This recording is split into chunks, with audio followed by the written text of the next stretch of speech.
Good day and welcome to the 89th session of the Global Markets Encounter with Jim Fitzpatrick.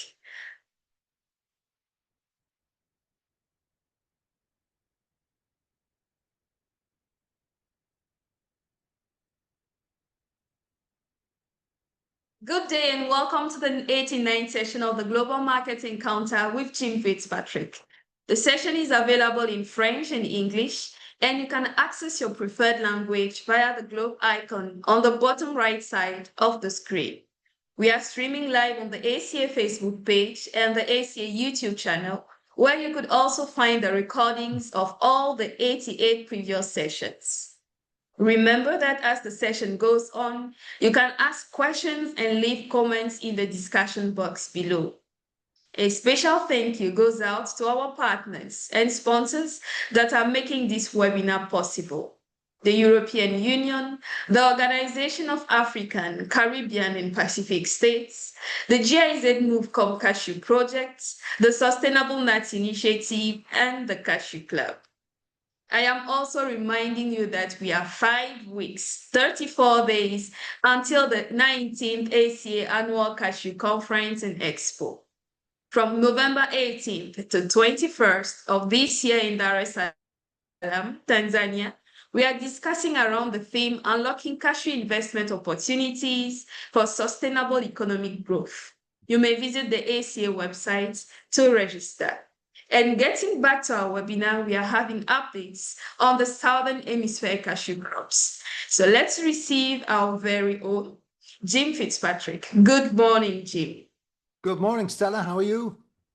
I'm good. How are you? Well, I'm still here and I'm still going. So that's it. It's going in the right direction. That's right. We are with you. Well, good morning, everyone. And you're really welcome. This is the 89th edition of the Global Market Encounter. Thanks to all our sponsors. Thanks to you for joining us this morning. And I'd encourage you to ask some questions, make some comments, always welcome. Today, we're going to talk about, as we always do, about the market, a little bit more briefly than normal today. That's a feature of the time of year, really. Another feature of the time of year is what's happening with the Southern Hemisphere production. So my thinking is to have a general look at it. We're entering the season in Tanzania, albeit a little delayed, in Mozambique. It started in Brazil and Indonesia. We'll have a look and see what exactly do these crops mean for the market in general? What do they mean for supply and demand? And where are they going in the future? So stay with us for that. But first, we'll talk a little bit about the market. And it hasn't really been particularly active period. It's been more active in the, as we say, in the verbals, in the chit-chat, than it has been in the actual market. It still remains quite balanced in my view, influencing prices to be lower would be strong imports of raw cashew nuts into Vietnam and India. Interestingly, India traders shifting some of their stock from India to Vietnam. That's quite interesting. Large crop still forecast in East Africa, still looks very good. Buyers generally, and not surprisingly for the time of year. So what we've seen is buyers have had a look during September and October. Those who buy forward, we're talking about here, they've had a look, they've made sure that their books are as balanced as they need them to be. And now they're going to step back for a while. And normally from the end of October, that's about 2 weeks from now, until the end of the year, there's not a great deal of forward buying. People want to have a look, see what's happening in the Northern Hemisphere, see how the crops look, see how their final year-end demand looks. Other factors is the weakness of US demand, particularly for natural cashews. That's the 50-pound, 22-kilo bulk pack cashews. It's a little bit different if we look at processed cashews into the US, and that segment is growing quickly. So US imports, if we take into account the processed, are down. Yes, they're down, but they're only down by about 10% compared to natural cashews, which are down, I think, about 27%. from Vietnam. We have, speaking of chit chat, the Cambodian, the Nigerian Cashew Association, excuse me, reports piles of unsold cashews left in Nigeria. I'm shocked by that. I don't believe it's true, but that's what's being said. I mentioned it because I wanted to say I don't think it's actually correct at this stage. That was in a newspaper article in Nigeria just this last week. On the other side, on the more optimistic or bullish side, if you want it that way, strong demand in India looks good for this season. Very strong demand from China, as expressed by imports from Vietnam. We still have relatively high costs. That's high costs of logistics, energy. We can't say high costs of cashews because prices are really in the mid-range, but they certainly are high to where they were 18 months ago. We see this RCN destocking in India, shifting from India, but that shouldn't be really read as a negative signal because India had imported a large volume. And I guess people don't want to get caught in the way they did a couple of years ago with too much stock at the end of the season. And of course, in East Africa, the Tanzanian auction has been delayed to the end of the month. Last year it started mid-month. This year it's slated to start at the end of the month. Crop still looks good. Maybe it's a little bit later. Again, not sure if the auction will kick off on time. We'll have to see. There are a few elements in there, and I ask the question, could Indian, and I say Indian because I think it happened last year, could Indian RCN buyers be pulled into a price spike or a bubble based on good kernels demand in India, based on the correction of stocks, based on a possible speculative opportunity? That's happened before. It'll happen again. Will it happen this year is the question. It is certain that there will be a lot of speculation around the Tanzanian crop, around the auction, and how it kicks off. More on that a little bit later. Where are we on prices? Well, let's have a look. 320s, market really unchanged. I mean, there's a slight change in the tone of the market, I would say. There's slightly weaker sentiment, but not a great deal of business done. So not really a great deal of opportunity to test it. Certainly, we've seen prices bounce around a little bit. Certainly, some of the more reputable shippers in Vietnam have marched their prices up a little bit and are relatively steady. Generally speaking, I think it's fair to say that processors are well sold. Certainly in West Africa, processors are very well sold. And what we've seen in the early days of the East African season is very good buying interest, particularly from Europe in cashew kernels from East Africa, particularly Tanzania, where the quality, as you know, is really good. So I'm calling this market really unchanged. The ups and downs, the volatility, this is really just market chat at the moment. If we look at raw cashew nuts, maybe you could say slightly different situation, relatively steady if you've got the right quality.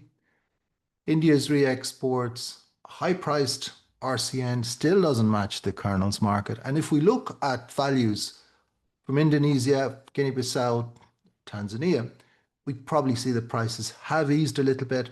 Not on trade, the offers have come down a little bit. The sentiment remains relatively stable. The delayed Tanzanian crop, as I've mentioned, is a question. Now, on the one hand, it could bring buyers to the market. It could cause a little bit of a misread or a little bit of a spike in price. But on the other hand, it could also discourage them. It could mean that they're looking at it and they're saying, we're not going to have that material for processing until February. Wait a minute. Why not wait? Because we'll have our own crop or we'll have the Cambodian crop available to process. And that could happen if it gets delayed and delayed. I still don't think that there's any problem with it, just that it's coming along a little bit later. Different stories. People are saying that the drying of the product at the farm level is taking longer. People are saying that the volumes are coming, but that they're just a little bit late due to some wet weather. we'll see. We should bear in mind what happened last year in Tanzania. Really high price start, followed by a sharp fall in prices. The crop moved, and I think the crop will move again this year, but how quickly is really the question. A lot of that will depend on the situation in Vietnam. And had another look at this yesterday just to see where we stand, had a look at some of the numbers. I have slightly increased the crop estimate. Doesn't make a big difference. But if we look at imports of raw cashew nuts into Vietnam, up 12% on last year, another very healthy number during September. This, of course, is symptomatic of a very big crop, but it also means that Vietnam looks pretty well supplied. I put down 200,000 tons for Burma kernels. That's an RCN number, of course. It's probably conservative. Export and domestic, again, a super September. Talk about that in a minute. Something afloat. And if I add all that up, it's about 700,000 tons available. Could be more, actually, because we could be underestimating the opening stock. There could be imports in the chain that aren't yet in the statistics. That would mean about 2.5 months of stock. That would mean in the last 2 weeks, the calculation has come in by 2 weeks, so it hasn't really changed. So I think Vietnam needs to buy about 350,000 tons, assuming a timely Cambodian crop. That would finish with the same stock as last year, which I think would be a good thing. It assumes that exports keep at the current pace, and they probably will. The question is China. Conclusion for Vietnam, from my perspective, is that the delayed Tanzanian crop is not going to be a big problem for Vietnamese processors. It may be more for Indian processors, but they will know that only after they've finalized their offtake during the Diwali season.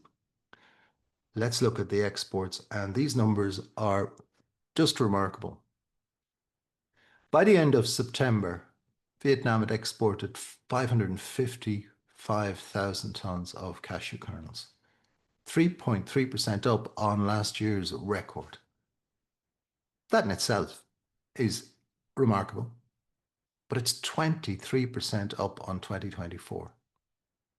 This is runaway growth in the export and consumption of cashew kernels. And it's so strong, you even start to doubt the numbers. But they are numbers from the Vietnamese Customs Authority, so we should trust them. If we look at the monthly change over the year, so this bar chart, this is percentages, and it goes up and down compared to the previous year. So September 2024 versus September 2025. 2025 was up by 27%. So what we're seeing is a little spike April and May. That was the tariffs in the US. After that, additional exports, particularly to China, balanced out reduced exports to the United States. And we see this situation that as the year has gone on, that has accumulated. Spectacular September, Chinese buyers back in the market, and it's 27% up. Actually, September of 2025 is the third highest export month ever. That's unusual for September. It's also an indicator of the overall demand situation. So looking very good, looking up and down. If we look at this trend over the years so far, it would not be surprising to see the market, or the export market from Vietnam, slow down a little bit during October and November, particularly November, before we would again expect fresh demand for Chinese New Year. Let's look at some of the markets where that product is going, and we take China first. It's the headliner, and China is up by 39%. That's remarkable, and you can see the last 3 years, 2023 in blue, 2024, 2025. This is a spectacular trend. This was largely unexpected. The US and Canada I group them together for comparison purposes. Of course, the US is the dominant partner of the two. Um, Natural cashew kernels down by 26%. That's a significant drop, of course, and it's down to concerns on tariffs. If we add in processed kernels, that number drops down to about minus 12%. So the US market is perhaps not as bad as it might seem when we look at the main export HS code 080132. Europe, steady growth continues in Europe, up about 4% over the top 10 countries. And now we're looking at an interesting situation. January to September, European countries were the largest importers of cashew kernels.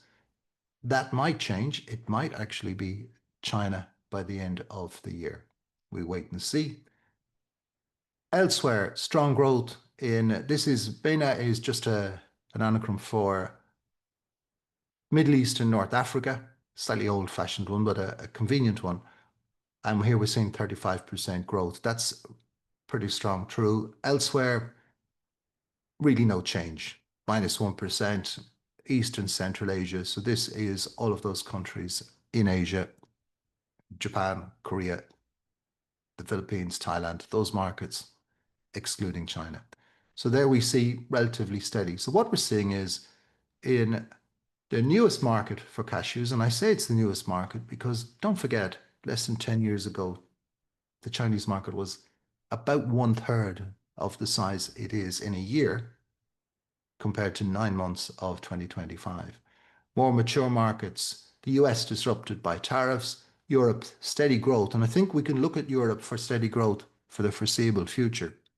I was at the Anuga Trade Fair a couple of weeks ago.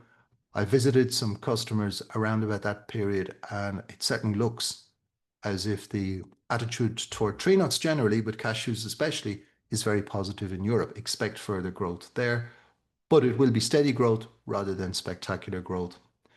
I think 2026 is a big year for US demand. I don't think that demand will be severely damaged. I think we will see a return to form. I don't expect big growth in the United States in cashews, but I do expect it to return to a more steady pattern than we've seen in this rather disrupted year.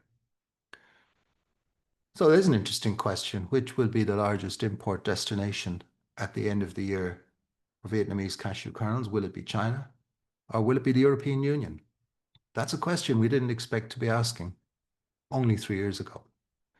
So the outlook. I'm looking at it, I'm thinking RCN stocks are adequate. Overall supply exceeds the need, but that doesn't mean that prices will fall. It may not make it to market. It may not make it to market on time.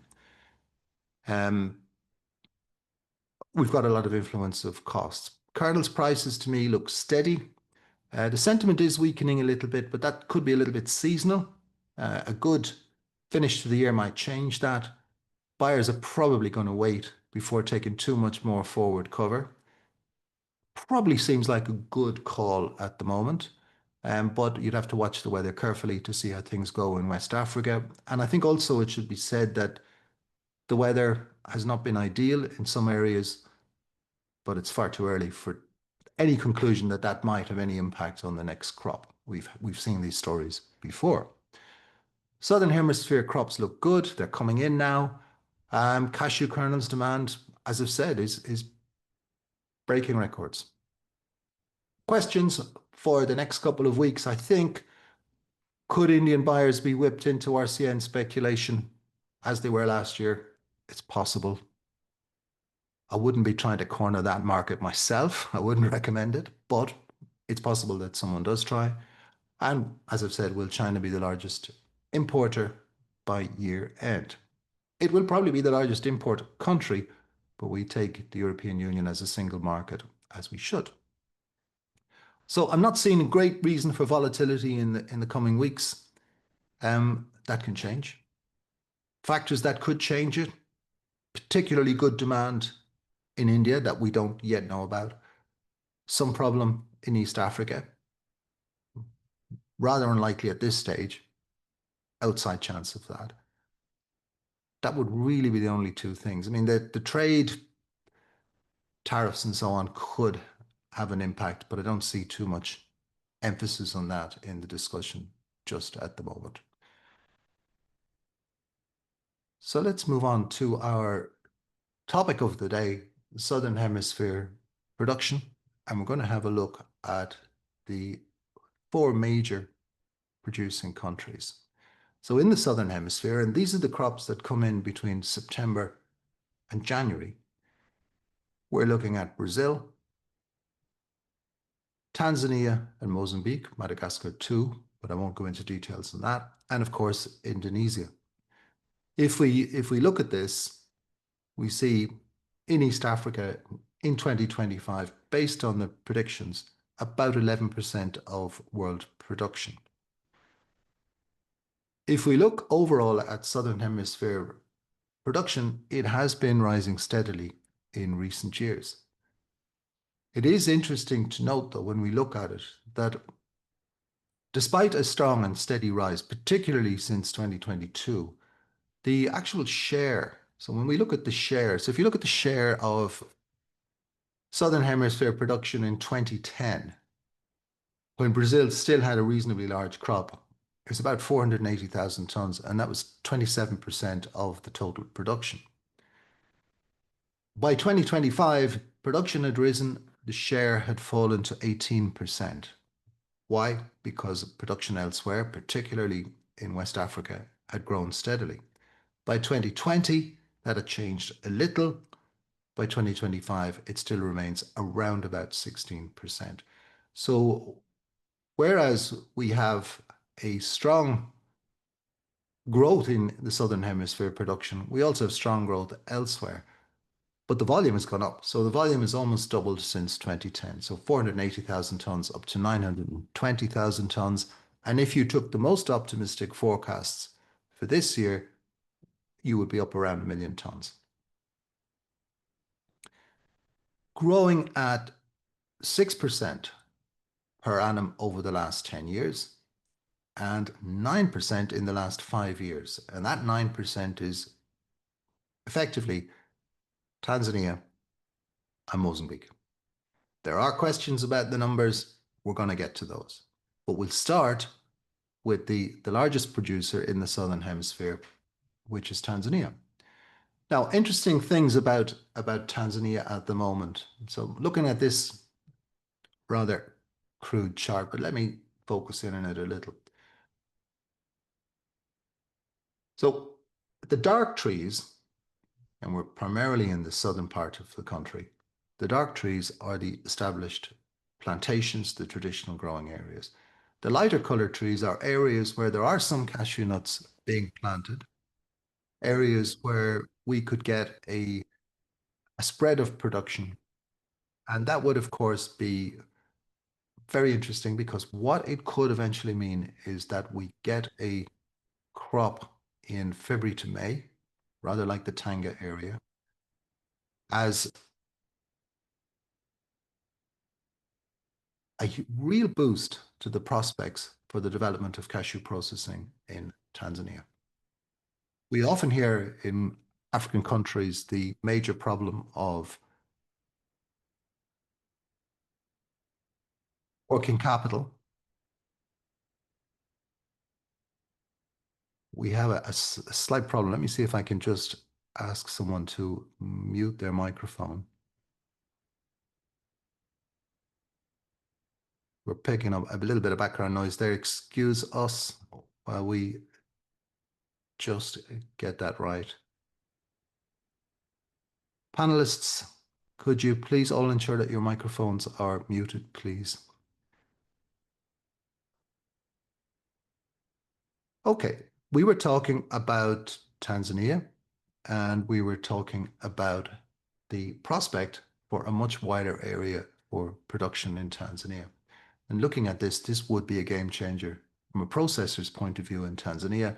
A crop coming in at different times of the year, that means working capital strains, the biggest problem for many African cashew processors, are well relieved. So as things stand, Tanzania is fourth in the world, second in Africa, Production this year, we have a variety of estimates. So if you listen to trade figures, you can get figures in the mid 500,000s. That in itself is tremendous growth, of course. And the Cashew Board disagrees, and who knows, they may be right. They were not too far off the correct figure last year, but they're estimating a crop of about 700,000 tons. That would be revolutionary. That really does change the balance of supply and demand for the Southern Hemisphere. We're going with the figure of about 550,000 tons based on the history, based on the weather, based on the disposal of last year's crop. Tanzanian raw cashew nuts, really high quality, good taste, good processing characteristics, and they're marketed, in case you didn't know, they're marketed through the auction, which is now managed by the Tanzanian Mercantile Exchange, and quite successfully so last year. So we have a different structure in Tanzania last year, but I'm assuming most people are aware of that, so I won't go into too much detail. Tanzania has definitely entered a fast growth phase. This is not the end of it. Production is likely to continue to increase. Key things: better distribution of inputs, something that had been a real problem in Tanzania for many years. Many different systems were tried. It appears to have been organized well in the last couple of years.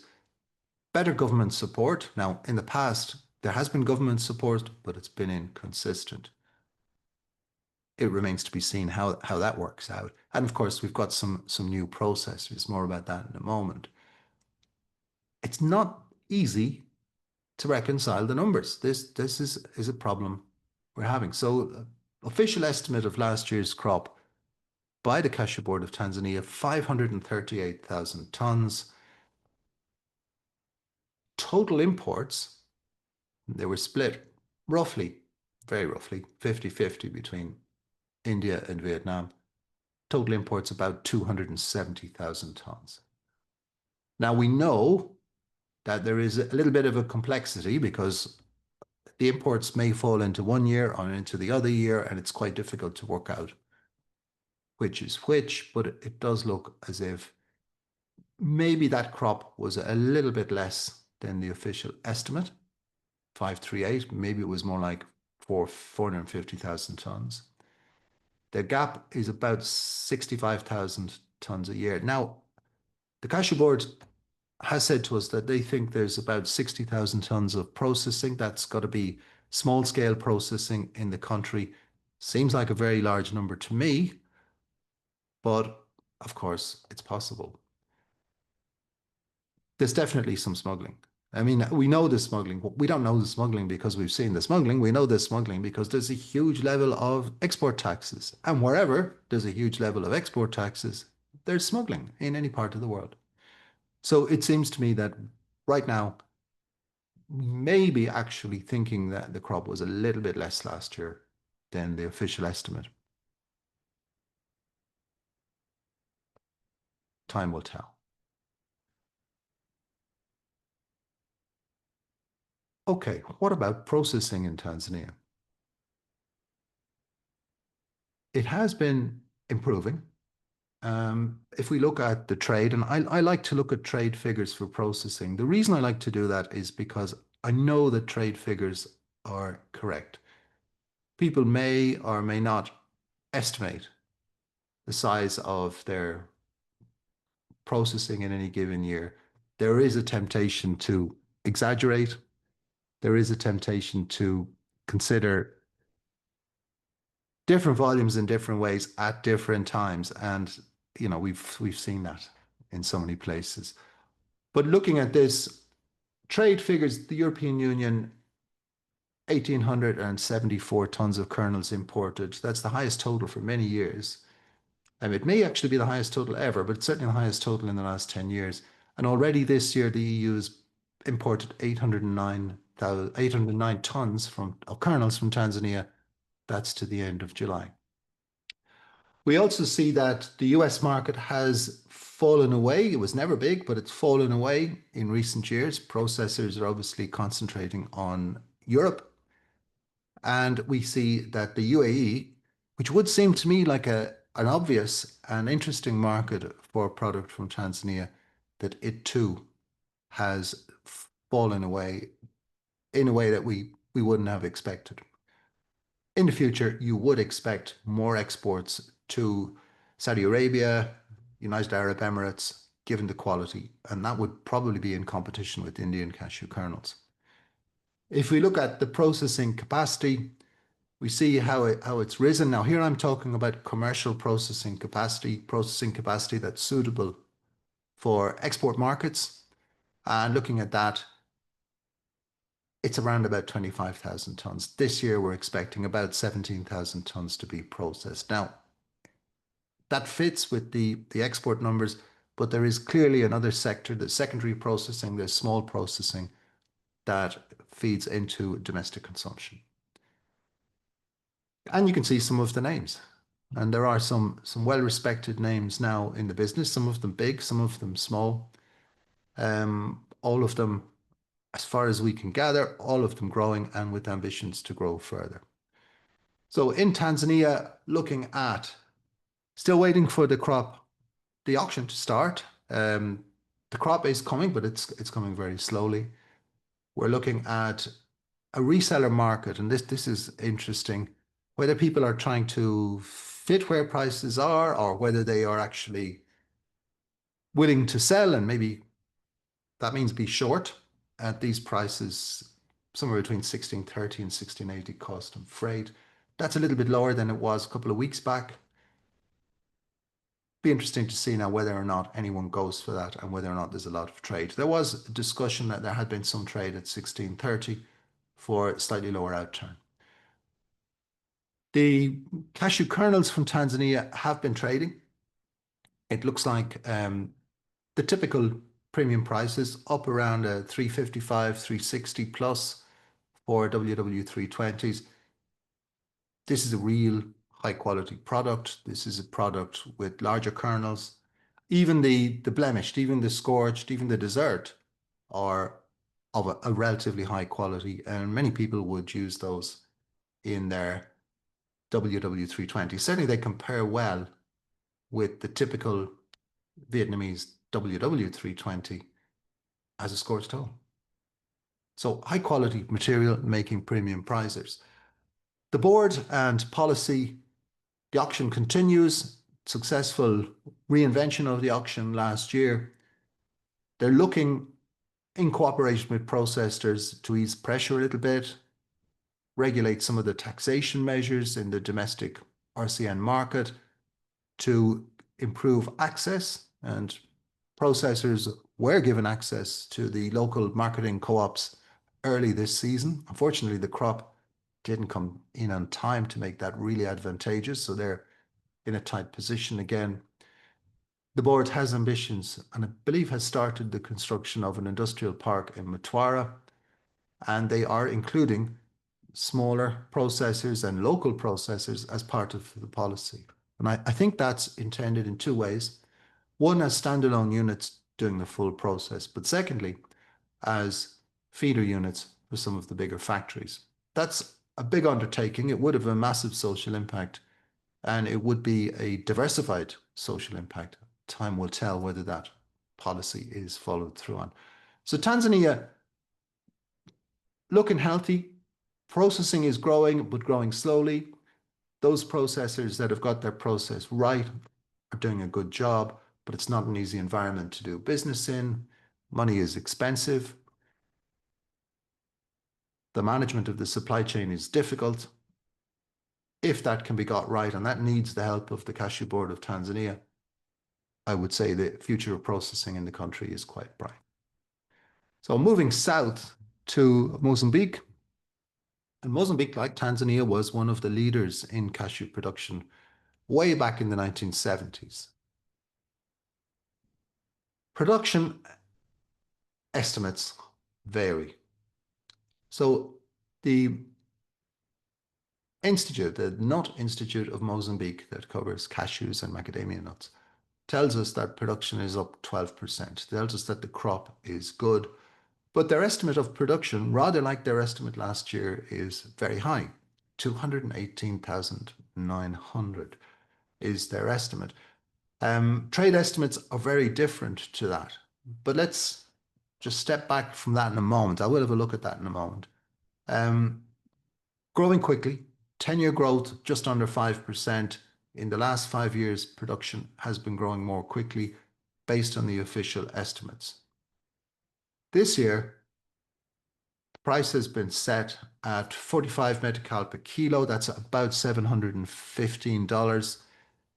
Same price in the Mozambique metacal currency as last year, but if we convert that to dollars, it is slightly more expensive, 750 versus 680. Not really a huge difference, but it is slightly higher price.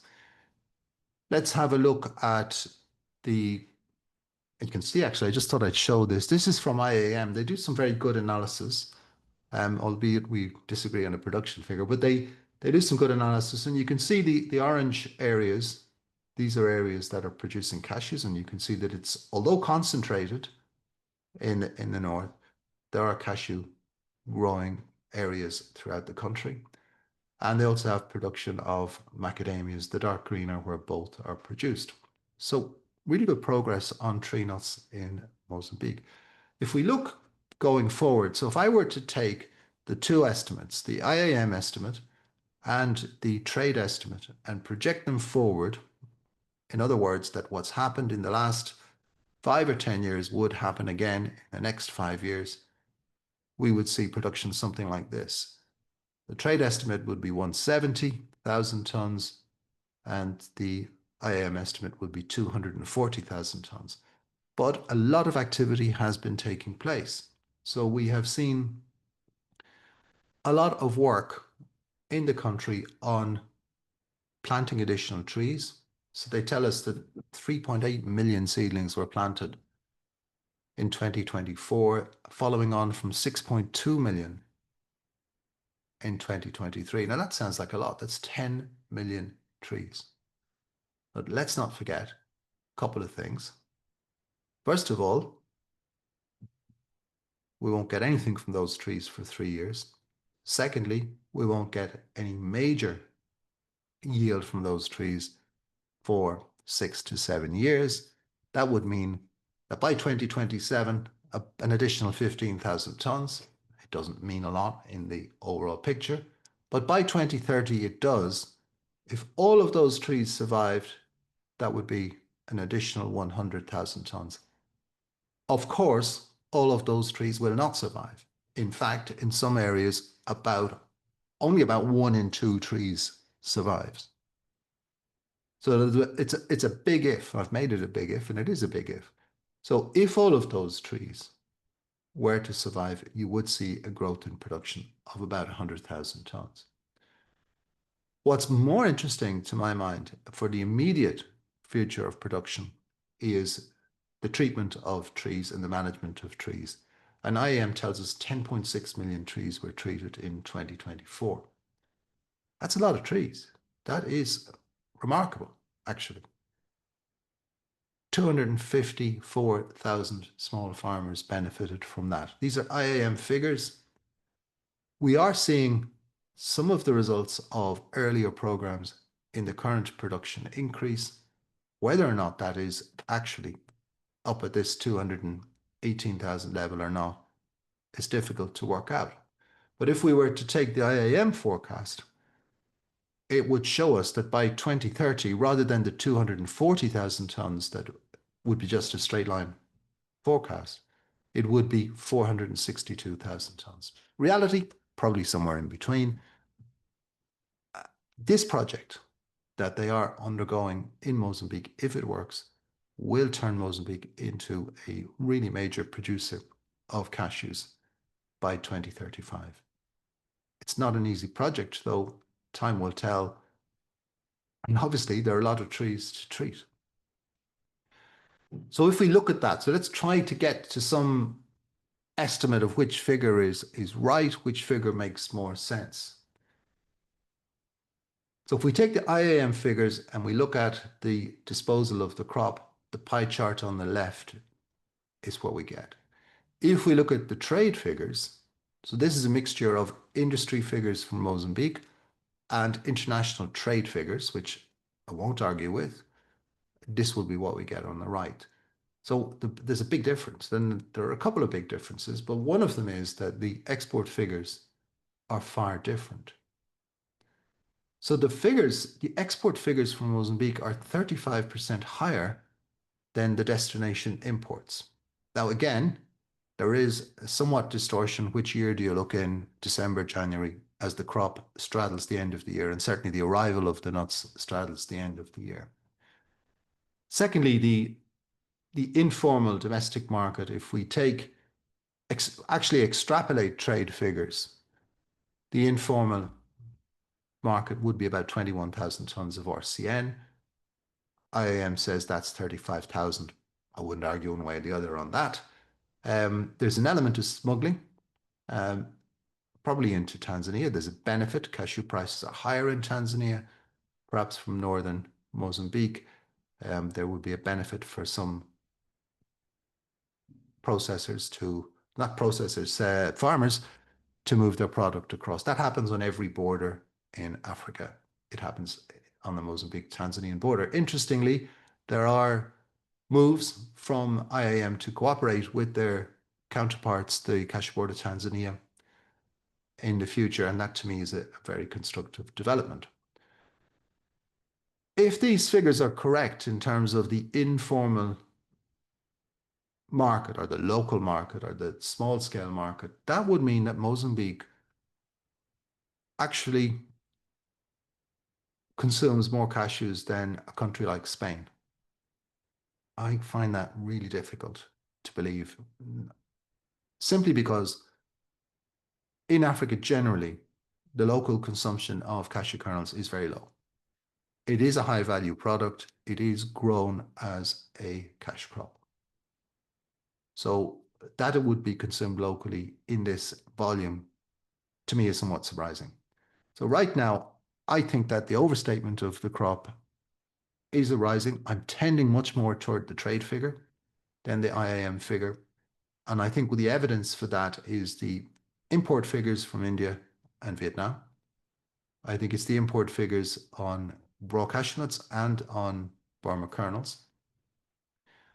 And I think that the indicators to me are that the yield, based on the number of trees, would be a little bit higher than expected if the crop were over 200,000 tons. I stand to be corrected on that. I would love to be corrected on that, but that's the way it looks to me right now.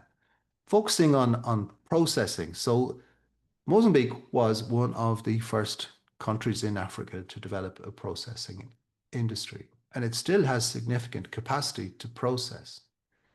There are, according to reports, 8 operational factories, but if you remember some weeks ago, we had Gonzalo Correa from the Condor Cashew Group, and he was telling us that actually there are fewer than the 8 factories really operational. So I'm not sure that it really makes, and I'm not sure it's really true that these factories are operating to their full capacity. Certainly the export figures for kernels would not reflect that. So what we're seeing is, looking at the export figures, there's certainly a comeback in the volumes for export, and there's certainly, after a deep dive in 2022, 2023, there was a recovery in the RCN processed in Mozambique during 2024. And I would say some of the cashew kernels processed in Mozambique are of excellent quality. There's no doubt about that. There was a time when they were of lower quality, but this appears to be gone. If we look at where they go, now we're talking about 2024 exports of cashew kernels. The standout feature is that Vietnam takes 52%. Now that's Burma kernels. So this would say that the 8 factories operational are not doing full process, many of them, though some are. Other markets, the European Union for fully processed kernels is the biggest market. Exports from Tanzania show 960,000 tons to India. Interestingly, India shows only 318 tons imported. There must be some question mark. We often hear about, what should we call it? Abuse of the process, let's call it in India. Now we'll just call it smuggling. I would say there might be a bit of that going on. Nothing to do with Mozambique. That's an issue in India. Interestingly, South Africa has developed as a customer 960,000 tons, about 8% of the exports. But South Africa still buys more cashews from Vietnam. How many miles away is it? 5,000, 6,000? Than it does from Mozambique. And it's not an issue of quality. So this is something that maybe buyers in South Africa might be more aware of, and processors in Mozambique might be more aware of the opportunity. Overall, Mozambique, I would say, like a lot of countries, difficulty with the numbers, positive moves on production, signs of a improvement in processing, but it's still a really difficult job to process successfully in Mozambique. Hopefully that will change in the future. Our third country that we look at is Indonesia. And we start by looking at the production areas. So as you know, Indonesia is about thousands and thousands of islands. Cashew production is concentrated in Sulawesi and the islands in the chain from Surabaya. We're looking at Lombok, Bali, Flores, these islands. I was lucky enough to spend a lot of time working on cashews in Indonesia about 10 years ago. It was some of the best and most interesting times. Production is expected to be a good crop this year. Yields are low, more similar to West African yields, but the crop apparently is looking good. It has been increasing. As you can see, it's relatively static in terms of its volume. It has been increasing very slowly.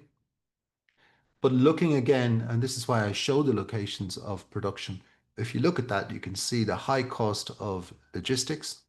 So we've got a high quality raw cashew nuts. Some of the best cashew nuts I've ever seen were grown on the islands of Lombok and Flores.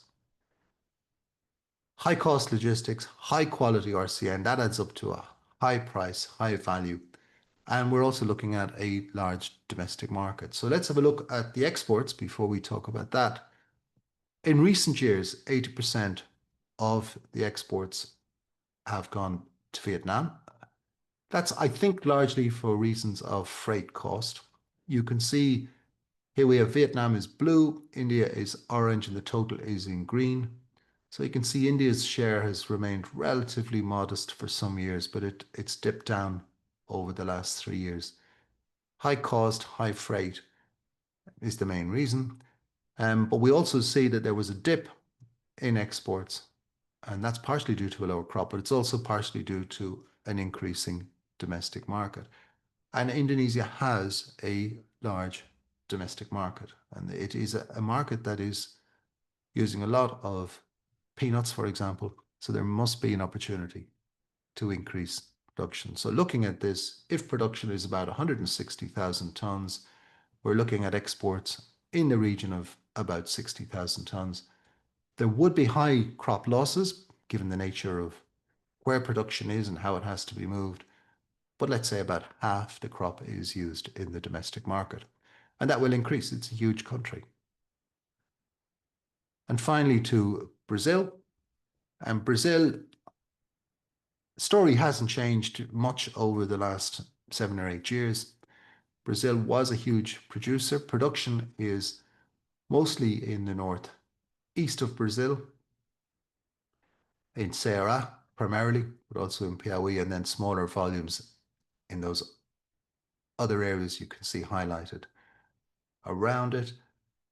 The 56% in Ceará, Piauí, about 17%. So a relatively concentrated production in an area to which cashew trees are native and an area where production or growing of cashews is relatively straightforward. Cashews are grown on larger farms in Brazil. It seems unlikely, and I've stretched this production all the way back to 2011, 8, 9, 11, when production was up around 300,000 tons. It seems very unlikely that those days will return. I think Brazil peaked in production around 450,000 tons. Prior to that, but that's unlikely to happen. Now, that introduces an interesting prospect. Looking at relatively steady production, not really responding to weather conditions, but not really responding to prices or anything else in recent years. If we start to look at the Brazilian market, so here is on the left, this is the Brazilian market for tree nuts. This is the import of tree nuts into Brazil from 2019 until 2023. Unfortunately, that's the latest figures I have. And what you see is a total import of tree nuts of 170,000 tons. It's quite a big number, but it's a very big country. Most of that, 43%, I think, is hazelnuts, but there are also imports of pistachio nuts, which is growing quickly, and walnuts and almonds. Brazil obviously has, as a large country, a large food processing sector, a large confectionery sector, and a growing snack sector. If we look at the imports of cashew nuts, not really in any way significant, but what we are seeing is some growth.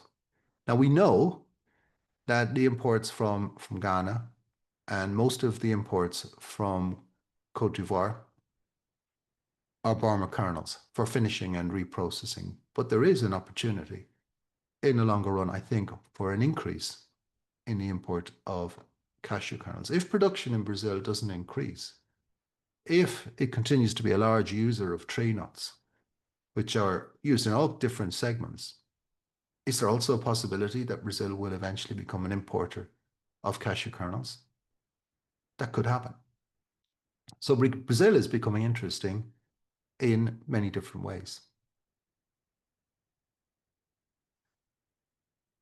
So the outlook for the Southern Hemisphere. Production could hit 1 million tons in 2025. That's double production in 2010. Probably will be a little bit less than that. Really depends on the Tanzanian situation, whether or not that gap between 500,000 and 700,000 tons. Either way, it's an enormous crop and it's tremendous growth. The 1 million tons number means little, but it's an interesting observation. That will grow again by 2030 to about 1.5 million tons based on what's happening in East Africa. And Brazil and Indonesia, as two huge countries with food processing industries, may have potential for import of cashew kernels in the future. So overall, in the Southern Hemisphere, we're seeing a situation of fast development, not at the levels of West Africa or Cambodia, but nonetheless fast development. Very optimistic view by regulatory authorities there. My argument is that they're being overly optimistic. Growth will be a little bit slower than they're saying, but certainly interest for the investment in cashew processing. And I think that both Tanzania and Mozambique will see an increase in investment in cashew processing. Reason being, it's an opposite crop, it's high quality raw material, there's not a great deal of competition in the market at the moment. Barriers to investment, so in Tanzania in the past, people were worried about political risk and country risk. If the government can give assurances in those areas, we might see some further development. And I think also we'll see nationally based, domestic owned companies start to get involved in cashew processing in those countries. Very interesting times in the Southern Hemisphere. We sometimes forget about it, but not anymore. If we're looking at 5.8 million tons production in 2025, 1 million of that will be from Southern Hemisphere countries. So there you are. That's today's more detailed subject. I haven't spoken an awful lot about the market. That's because it hasn't changed a great deal. And let's see if there are any comments or questions. Stella, over to you. Thank you very much, Jim, for the presentation. Yes, I have a couple of questions right here. Do you think that India's increasing re-export activity, do you think it's a short-term arbitrage strategy or a part of a change of structure? Oh, I think it's a short-term balancing of inventories. Arbitrage might be a bit, might be glorifying it a little bit, but I think it's a balancing of inventories, and I think it makes sense. Um, but I don't think in any way should that short-term move be interpreted as a change of structure. Thank you, Jim. Shifting back to Tanzania, if their auction model was to change in the future, what impact would that have on the global raw cashew nut trade flow and price formation? It would depend on how the auction might change. So what it would probably mean is that you'd get more volatility in the system. I think that's the first thing. It would very much depend on how it changed. So if, for example, by the way, I don't see that happening. First of all, let's be clear. But it's an interesting question to think about it. So first thing, yeah, if there were a free market in the export, you would still have taxation. You would still have management of the system, and presumably you would still have processors gaining access, preferential access to the supply chain. So in that sense, I don't think it would make a great deal of difference in the beginning. What it might do is it might take some of the costs out of the system. It might improve farm gate prices for farmers by reducing some of the costs in the system. It might create some speculation. So if it were to happen, which is unlikely, I think it would not necessarily have the impact of creating the kind of free-for-all that was there back before 2008, before the auction. It certainly wouldn't increase production. It wouldn't decrease production. But it is an interesting thought, and I'm sure that that's discussed from time to time. Doesn't seem likely that to happen now. Interesting question. Thank you. Stella. Thank you, Jim. I have a question on Indonesia. We know they have a good quality of raw cashew nut and a strong local market. But what do you think is stopping the bigger investment in processing or exports? I think the investment in processing is difficult because there is some history, but not a huge history of processing in Indonesia. The raw material is dispersed around a lot of different areas, and that makes large scale processing quite difficult. The logistical challenges, the employment challenges would be tricky in Indonesia. I think that there may be room for processing. I think also one thing that's interesting is that there are some very large food processing companies in Indonesia that would have the capacity to build processing plants should they choose to do so. But so far they haven't chosen to do so for export anyway. I think ultimately Indonesian consumption grows and it probably absorbs the crop as it stands. Thank you, Jim.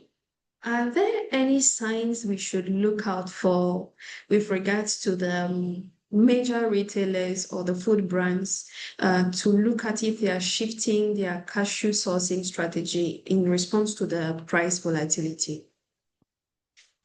I think major retailers are shifting their cashew sourcing strategy, but it's not in response to price volatility. I think what major retailers are doing is they're shifting their sourcing strategy toward more responsible sourcing. And that's in Europe partially to do with the law, but worldwide it's to do with the demands of consumers. So people love cashew nuts. People feel cashew nuts are good for them. People want to be assured, like in many supply chains, that the products they're consuming are at very least not doing any damage. So people look at the cashew chain and they wonder, where do my cashews come from? What's the story behind these cashews? And one of the challenges that we face is that part of the story behind the cashew kernels in any supermarket anywhere in the world is that a lot of those nuts have traveled long distances to get to the point of consumption. We have a trade, 4 million tons, international trade in raw cashew nuts. And that story is a difficult one to tell to consumers, particularly in areas where we have high consciousness of the environment, what they call conscience-driven consumption. And in those cases, retailers are, we can see, making moves toward origin-based sourcing. Now, they're not necessarily looking to source in any particular country. What they're looking for is to source where the product is traceable, where the product is linked to its local production community, and where the product is, of course, of good quality. And that's one of the reasons why we see such a enthusiastic interest in West African cashew kernels, particularly Ivorian cashew kernels in the European market. Hasn't quite caught fire in the United States just yet, but I'm pretty sure also that Chinese consumers and Indian consumers definitely are looking at cashews as a healthy product and probably are wondering where they come from and how they get there. And I think that is what's beginning to shift the way of marketing, but also the way of sourcing. And I think we'll see that increase in the coming years. That is a trend that's set and is unlikely to change. Thank you, Jim. My last question. What should we be expecting during the next webinar on October 29th of 2025? Well, October 29th, we're going to focus a little bit more on markets. I've gone light on the markets today, and I wanted to talk about the Southern Hemisphere as an often neglected subject. 29th, we're going to have a look at the markets. We'll have a look at the situation in India. We'll be kind of on the watershed between festival demand in the 2025 and looking forward to sourcing for the new crop. I'll have a look at the crops in the Southern Hemisphere as they're progressing. And hopefully at that stage, we'll be able to do a more detailed analysis of exactly where we stand and what are the prospects for the 2026 cashew season. It's amazing. We're getting toward the end of the year. What we're seeing is that the trade continues. Export volumes are pretty remarkable from Vietnam, and consumption of cashew kernels, especially the big story in China, is really interesting. So all those are the kind of things I want to look at when we come back in 2 weeks. Of course, we'll be getting ready then for the conference in Tanzania, which is not that far away either. And I'm really looking forward to that. And we're going to do an event. We're going to do a GME event live at the Tanzanian African Cashew Alliance conference. And I'm really looking forward to that. And I'm hoping to see you there too. Stella, back to you. Thank you very much, Jim, for today. We are looking forward to the next 2 weeks and having you live in Dar es Salaam at the GNEC. Let me also say thank you to the European Union, the Organization of African, Caribbean, and Pacific States, the GIZ Move Cashew Project, the Sustainable Nut Initiative, and the Cashew Club.